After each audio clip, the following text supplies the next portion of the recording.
Saludamos al doctor Esteban Ronda Castro, experto en Derecho Electoral, catedrático de la Universidad Internacional. Doctor Castro, quisiéramos conocer sobre esta serie de dudas que desde el punto de vista constitucional se derivan de lo que pueda decidir o dejar de hacerlo también la Asamblea Nacional. Le damos la bienvenida. Quisiéramos conocer su punto de vista sobre esa coyuntura que aún no termina. Gustavo, buenos días, gracias por la invitación. Como siempre, un gusto, un excelente inicio de semana. Hay que identificar 3 puntos específicos en lo que usted acertadamente señala. Es el proceso de destitución presidencial que se está ventilando en este momento en la Asamblea.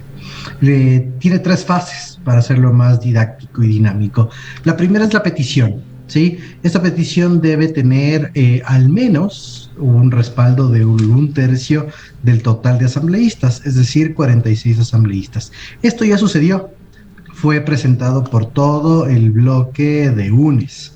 Después de esto se tiene que dar pues la convocatoria a esta sesión de pleno en el cual permítame, doctor Ron, una pequeña observación.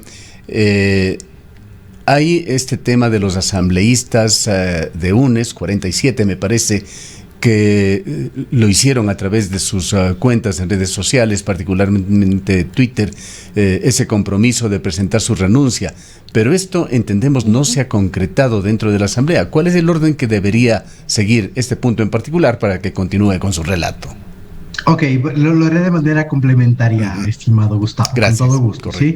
Entonces, ¿qué es lo que pasa en este momento? Y solo analicemos las 2 cosas por canales diferentes. La primera, proceso de destitución presidencial a través o vía parlamentaria. Fase número 1, iniciativa por parte de un tercio de los miembros de la Asamblea Nacional, es decir, 46 voces. UNES tiene 49 votos, pero han firmado 47 personas de esto.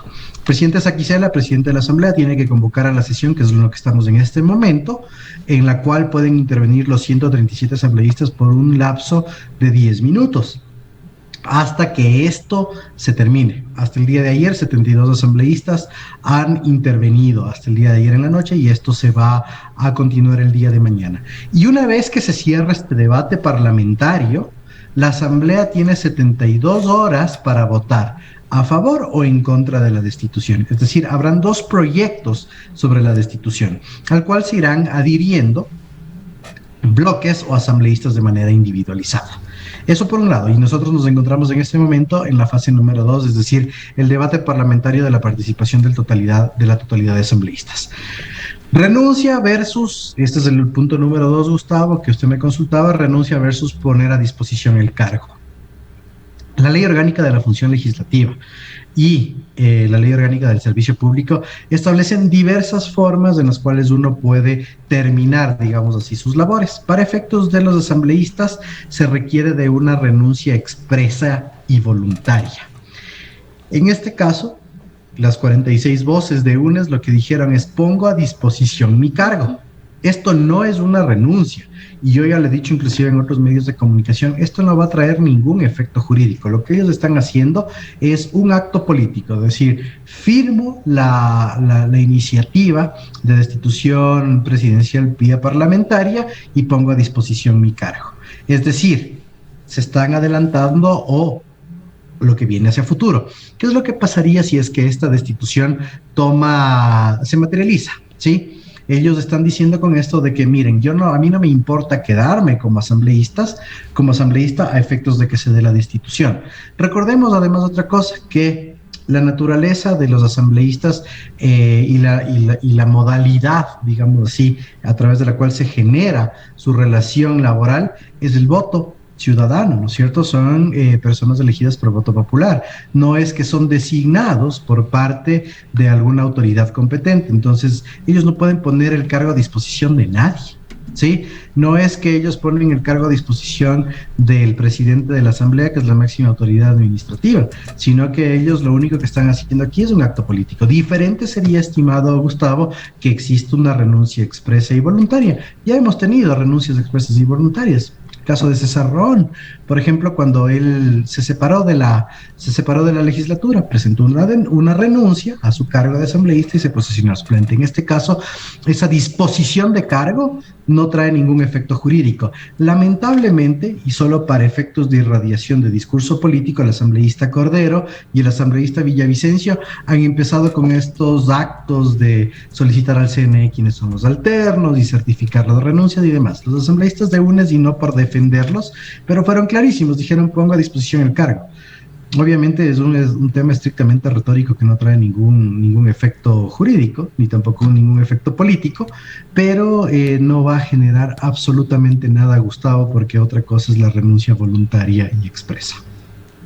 Hay otro aspecto que es enfocado tanto por el doctor Ollarte como por otros constitucionalistas, el hecho de que por una sola ocasión durante un mandato de un presidente se puede utilizar el artículo 130, la muerte cruzada concretamente. Explíquenos por favor esta parte. Claro, a ver, ¿qué es lo que dispone el artículo 130, como usted bien lo señala, y el artículo 50 y los artículos 50 y 51 de la Ley Orgánica de la Función Legislativa? Que este mecanismo de destitución presidencial vía parlamentaria puede ser utilizado una sola vez durante un periodo presidencial. Y el día de ayer habían ciertas voces de la bancada de UNES que decían que no necesariamente es una sola vez, sino que se puede utilizar una sola vez siempre y cuando ésta rinda frutos. Lamentablemente nosotros no tenemos una jurisprudencia que aclare esto, ¿no? Que nos diga si es que es una sola vez y si es que esto se materializa, porque pueden existir otras ocasiones en las cuales se puede destituir al presidente porque, por ejemplo, exista otra grave crisis u otra conmoción. Yo creo que tenemos que estar al sentido o al tenor literal de lo que establece, y eso manda inclusive la Constitución, de la interpretación constitucional. Una sola vez durante un periodo es una sola vez, y recurrir a esto por una sola vez, es decir, después de este intento, independientemente de la votación que se tenga en los próximos días, no se puede volver a utilizar el pedido de destitución presidencial vía parlamentaria. Escuchaba voces de asambleístas de UNES el día de ayer en un tweet space de Pavel Muñoz, quien decía que habían revisado las actas y demás de lo que se había establecido cuando se redactaba la Constitución y que en este sentido se trataba de hacer la destitución presidencial solo cuando esta vía parlamentaria, solo cuando esta tenga efectos. No considero así. Yo creo que en ese momento y para cuando se dé una situación que podría afectar este tema, es decir, se podría tratar un segundo intento de destitución presidencial vía parlamentaria, tenemos un organismo ahí que nos podría dar luces a efectos de respetar la institucionalidad estatal, que es la Corte Constitucional, estimado Gustavo. Se podría hacer una consulta respectiva, pero yo creo que por el momento sería la única, o sea, solo se puede activar una sola vez durante un periodo presidencial, justamente para evitar que haya el desgaste de esta institución político-jurídica, porque mire usted lo que pasaba o lo que ha pasado previamente con el tema del juicio político, ¿sí? Imagínese que pase lo mismo con el tema de la destitución presidencial vía parlamentaria, que cada vez que existe alguna exacerbación o algún disentimiento entre el legislativo y ejecutivo, se activa esta vía. Yo creo que es una sola vez al tenor literal de lo que dice la Constitución, estimado Gustavo. Usted ha calificado como retórica la actuación de los 47 legisladores, no es más que una declaración de intención, pero que no tiene nada concreto. Ahora le preguntamos, dentro de estos mecanismos constitucionales que eventualmente se podrían aplicar, ¿con qué acto? ¿En qué instancia estas renuncias o esto de poner a disposición el cargo de los asambleístas podría o debería concretarse? A ver, esto no se va a concretar bajo ninguna circunstancia, lamentablemente, ¿no? Es un acto político como el que yo le decía, y podríamos analizar los dos escenarios, tanto de la muerte cruzada como de la destitución. ¿Qué es lo que pasa si es que se da y efectivamente se materializa la destitución por parte del legislativo al presidente de la República? Es decir, si se obtienen los 92 votos para así destituirlo. ¿Qué se da en ese momento? Y es clarísima la Constitución lo que establece. En el propio artículo 150 se da una consecución o sale el presidente de la República y entraría el vicepresidente, el doctor Borrero, ¿no es cierto? Pero se mantiene la asamblea, ojo con eso, ¿no? Se mantiene la asamblea y yo creo que el efecto jurídico o lo que buscan los asambleístas de UNES es ahí, en el momento en el cual se dé la destitución presidencial, se dé en este caso la posesión del vicepresidente Borrero, ellos dejarían de ser asambleístas. Yo creo que el efecto jurídico va enfocado a eso, como que a ellos no les interesa quedarse al momento de que se dé en este caso la consecución vicepresidencial, ¿sí? Porque recordemos que en el caso de que exista efectivamente la destitución del presidente Lasso y asuma las funciones del el vicepresidente Borrero, en 90 días tendríamos las elecciones anticipadas y coexistiría la actual Asamblea Nacional con el presidente, en este caso y supuesto, el doctor Borrero.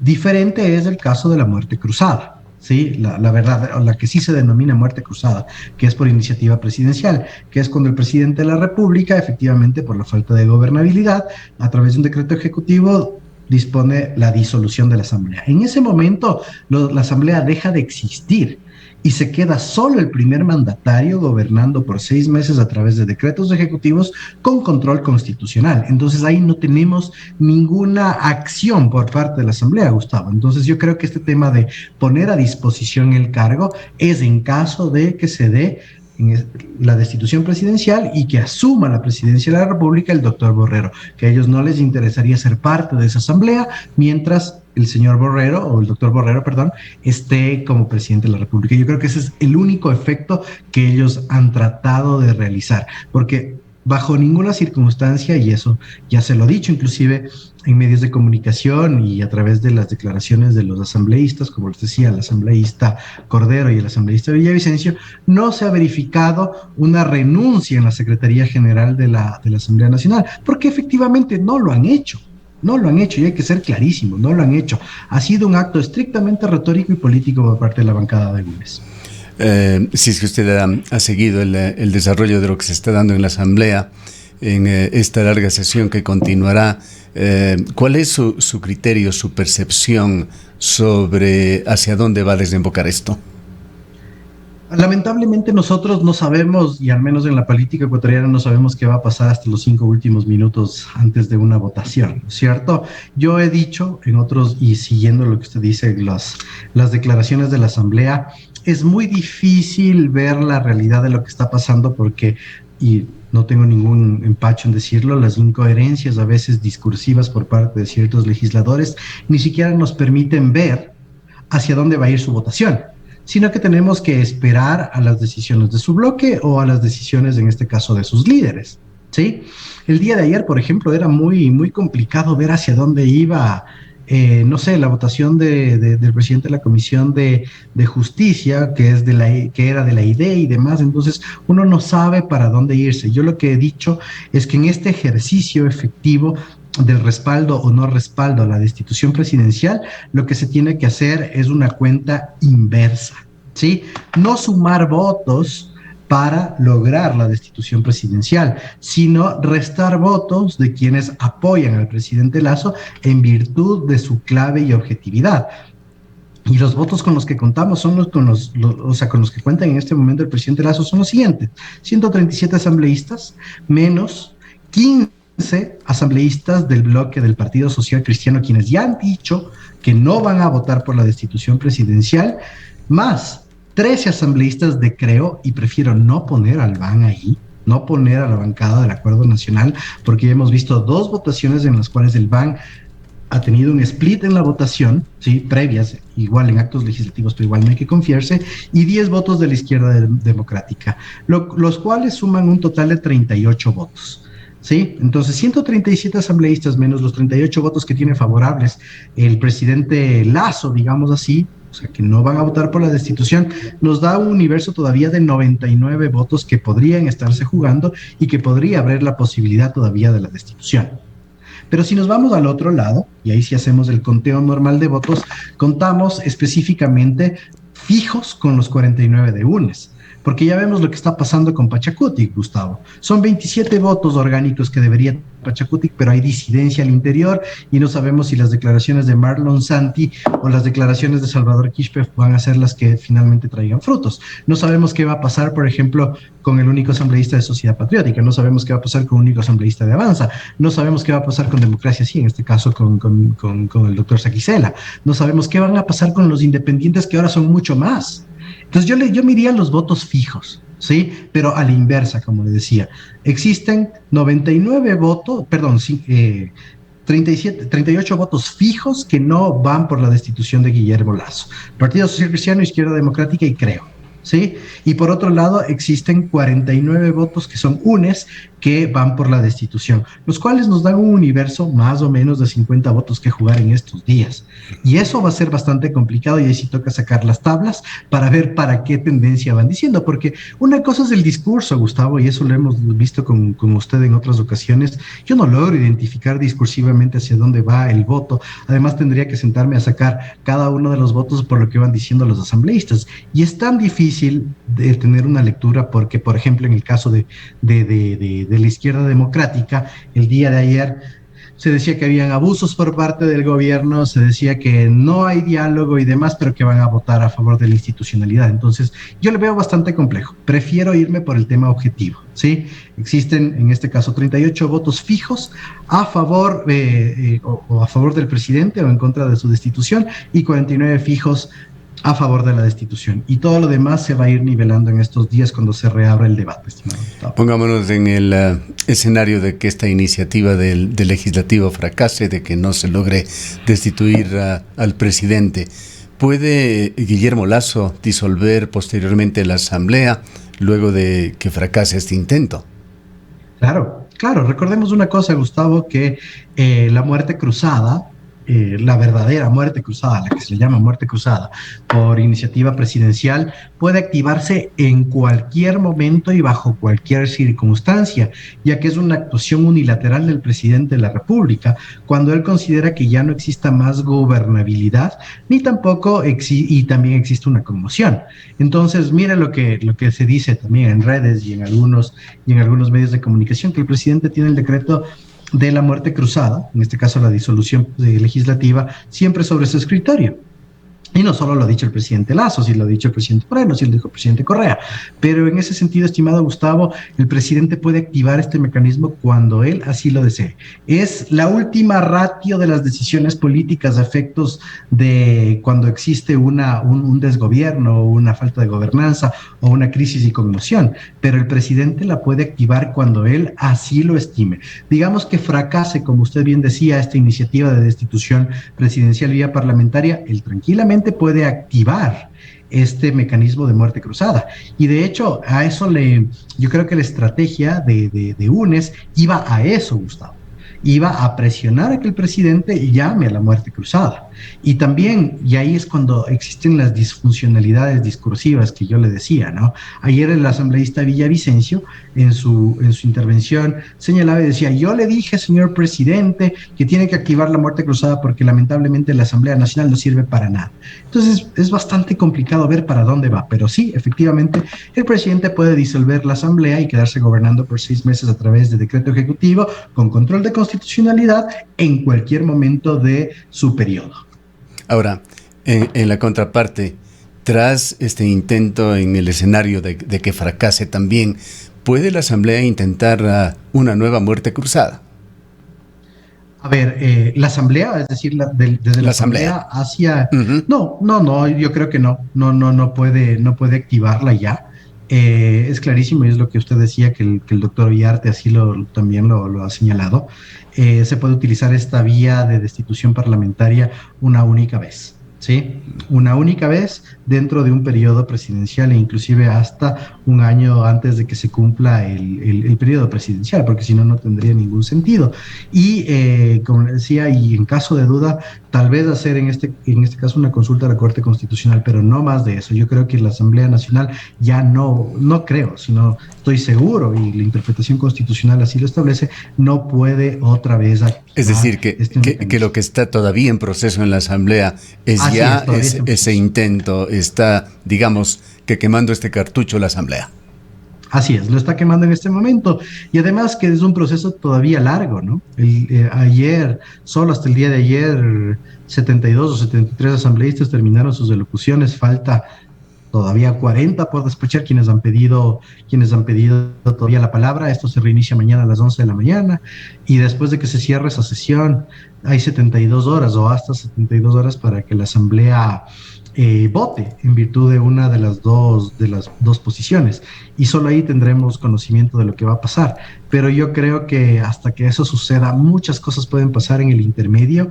Y le digo una cosa, Gustavo, que llama muchísimo la atención y que vale la pena tener las alertas. Son dos cosas, y de hecho una que le están viviendo ustedes en Cuenca, que es el desabastecimiento hospitalario, de insumos hospitalarios y alimentarios, y la otra, las declaraciones que hizo el ministro Javier Vera Grunauer, que el Ecuador desde ayer a 48 horas, en caso de que la paralización siga por la toma de pozos petroleros y porque no llegan los insumos específicos para la producción, estaría cerrando la producción petrolera, lo cual sí es gravísimo. Entonces, creo que todo esto puede suceder, y el tema petrolero va a ser un factor que va a marcar, es un factor tangencial que va a marcar muchísimo de lo que pueda pasar en los próximos días. Otro tema que ha sido discutido, debatido, interpretado, doctor Ron, y le preguntamos qué significa, cómo se puede medir y determinar algo que parece ser tan subjetivo como esto de la conmoción social. Y esta conmoción social va ligado a la existencia o no de un estado de excepción. Siempre. Siempre, siempre. A ver, la conmoción social es cuando existe una alteración al normal de curso de las actividades dentro de cualquiera de los estratos sociales, y me refiero no a estratos económicos, sino dentro del ámbito político, dentro del ámbito estatal, dentro del ámbito ciudadano, dentro del ámbito comunitario, ¿sí? Cualquier alteración al normal de curso de actividades. La conmoción social es cuando también se ve alterada no solo el tema de la sociedad como tal, sino cuando el Estado tiene que salir de su normal de curso de actividades, ¿sí? De ese principio de continuidad estatal, para atender a través de la seguridad, ¿sí? Para atender a través de la seguridad este tipo de necesidades. Entonces, eso es la conmoción interna, cuando se rompe cualquier principio de estabilidad. Y claro, en este caso, y más o menos hacia dónde va la pregunta, el que puede calificar, los dos organismos que pueden calificar la conmoción social es tanto la Asamblea como el presidente de la República. Y el presidente ya calificó que nosotros estábamos en el Ecuador en una conmoción interna, ¿no? Ya la había calificado así en el decreto 459, no así en el 457. Y es porque obviamente existe una alteración al orden, ¿sí? Una alteración al orden público, una alteración al orden ciudadano, una alteración al normal de curso de actividades. Ahora que no estamos en estado de excepción, supuestamente ya no estamos en un estado de conmoción. A mi modo de ver, sí seguimos en un estado de conmoción, focalizado tal vez territorialmente, pero sí seguimos en eso. Pero quien puede calificar esto es estrictamente la Asamblea y el presidente de la República.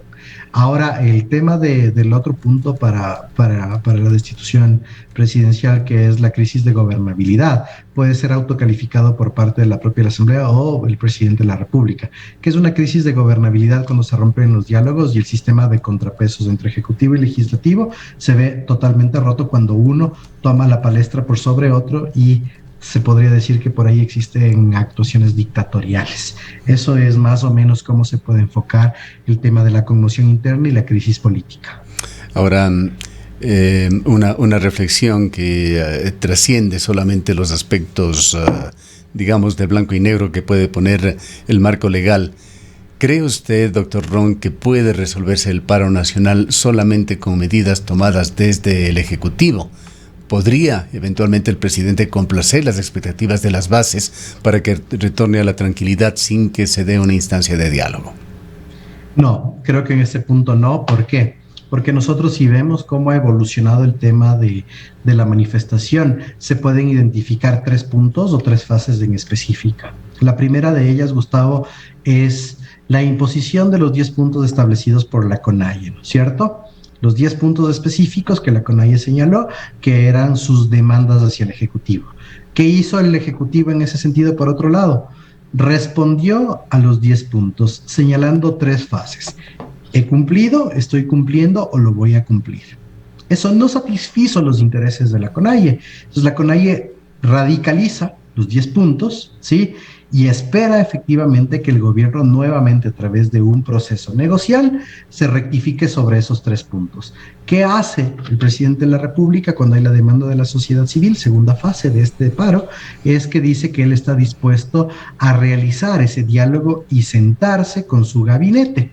Producto de esto, tuvimos el diálogo el día sábado en la Basílica del Voto Nacional, en la cual estuvo Leonidas Issa, representantes de las funciones y el staff ministerial del presidente Lasso, en el cual la reacción de Leonidas Issa fue: voy a consultar con mis bases. Y la tercera fase es que el gobierno ha tomado medidas unilaterales.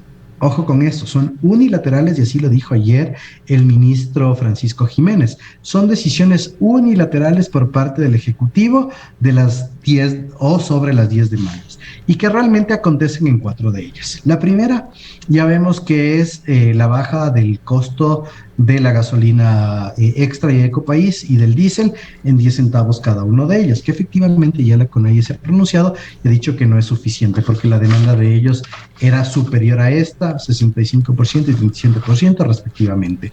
La segunda, que es el tema de la educación intercultural. Ya vimos lo que ha dicho el presidente Lasso, que ha destinado mayores fondos a la educación intercultural, a lo cual Leonidas Issa y la CONAIE ha reaccionado de manera correcta. Ya dijo Leonidas Issa el día domingo que hay una respuesta de gobierno respecto de la educación. Estamos hablando de 2 puntos que podrían decirse por así atendidos. Tercer punto, el tema de la moratoria bancaria en cuanto a los temas agrícolas, que también ya fue tratado por el gobierno y que dio una moratoria específica, inclusive una condonación. Y un cuarto punto que es el más, creo que yo, uno de los más trascendentales, el tema de la privatización, que Guillermo Lasso dijo puntualmente que se frenarán todos los procesos o al menos no se va a privatizar ninguno de los sectores estratégicos y no estratégicos del Ecuador. 4 puntos atendidos, pero ¿quién ha dado las pautas? Que esta es la fase tercera, como lo decía Gustavo, es el propio gobierno. Unilateralmente ha dicho esto. Existen otros 6 puntos que deben, bueno, 5 porque uno va de la mano de otro, 5 puntos que deben ser atendidos y que el gobierno tendrá que ir haciendo las mismas concesiones que ha hecho sobre los otros puntos a efectos de que la CONAIE diga, ok, han sido satisfechas mis demandas y con eso yo bajo el paro. No estamos en un tema de diálogo, estamos en un proceso negocial a través de propuesta o oferta, demanda, si queremos hablarlo así en términos, en otro tipo de términos, en los cuales el gobierno va cerrando y va poniendo límites. Yo le veo bastante complejo en el tema de la negociación de los combustibles, Gustavo, porque las demandas de la CONAIE eran superiores a lo que el gobierno ha cedido el día de ayer. 10 centavos en cada uno de los combustibles específicos no es lo que demandó la CONAIE y yo creo que ahí sí va a haber un punto de insatisfacción en el cual el diálogo se va. Entre tantas opiniones que se vierten en las redes sociales, una que me llamó la atención de un ciudadano de a pie, por lo menos un ciudadano que no lo conozco, aparentemente un ciudadano que simplemente se decidió a opinar en las redes, decía que la disminución de los 10 centavos le recuerda las rebajas presionado contra la pared que Abdalá Bucaram hizo en su tiempo en cuanto al gas, es decir, cuando ya era tarde. Esto sirve para presentarle a usted una última inquietud, doctor Ron.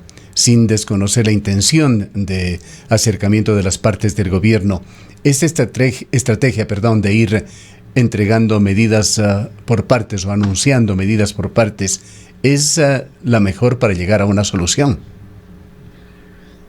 No creo que sea lo mejor, Gustavo, porque para mí la mejor solución siempre va a ser el diálogo y va a ser que efectivamente se dé una mesa técnica o semitécnica a efectos de llegar a un consenso, como lo que pasó en octubre del 2019, más un proceso de seguimiento y evaluación. Yo creo que esa es la mejor opción que nosotros tenemos, pero este tema de ir haciendo concesiones paulatinas, lo que hacen es estar en un constante estado de medición de la reacción. Entonces yo para ejemplificar este tema, es como que hago una concesión, veo cómo reacciona la CONAIE, veo cómo reacciona la sociedad. Y si esto no es favorable, hago otra concesión. Pero mientras tanto, la parálisis gubernamental, la parálisis de gobernanza y la parálisis estatal sigue dándose. Por lo tanto, yo no creo que exista la sostenibilidad estatal y, como usted sabe, se habla de millones de dólares que significan diariamente este paro. Realmente vayan a traer esos frutos. Obviamente no se puede dar esta negociación altruista o esta negociación utópica porque existen ciertos reparos de lado y lado. Sin embargo, creo que la única opción que está tomando el gobierno en este momento es esta de ir como que soltando de poco a poco, midiendo los resultados, pero, y midiendo la reacción de la CONAIE también, a efectos de que esto se vaya normalizando hasta llegar en un punto en el cual se sienten sobre los temas más mínimos. Sin embargo, este tema de acción-reacción le veo que es demasiado tardío, cuando vamos al día 13, casi 14 de paro. No es la mejor, estamos en el 15 forma. ¿ya? ¿Perdón? Estamos iniciando el día 15. 15, imagínense. Entonces yo creo que no es la mejor forma, aunque sea la más factible. La mejor siempre va a ser sentarse, las dos partes representadas o no representadas, y en ese sentido poder realizar o generar los compromisos, pero aparte del compromiso, Gustavo, es el seguimiento del compromiso, la evaluación del mismo para que eso siga trayendo tranquilidad. Además es comprometer a los reclamantes, que eso faltó en octubre del 2019 cuando se lograron estos acuerdos. Se realizaron los acuerdos y después de los acuerdos no hubo absolutamente nada. ¿Qué pasaría si acá, cuando se dé el acuerdo, digamos que se dé utópicamente este acuerdo, se le involucra a través de una comisión específica, conformada, multidisciplinaria y multifuncional entre los reclamantes, CONAIE más gobierno, y que se dé un seguimiento pormenorizado y temporal, digo, semanalmente o quincenalmente, para ver los efectos de la misma? Eso sería lo mejor que podría darse, estimado doctor. Gracias, doctor Ron, por sus valiosos criterios y por habernos acompañado. Y un excelente inicio de semana, Gustavo. Declaraciones del doctor Esteban Ron Castro, un análisis de la situación coyuntural actual, incluyendo en esto lo que está pasando en la Asamblea. El doctor Esteban Ron es un experto en derecho electoral, es profesor de la Universidad Internacional del Ecuador.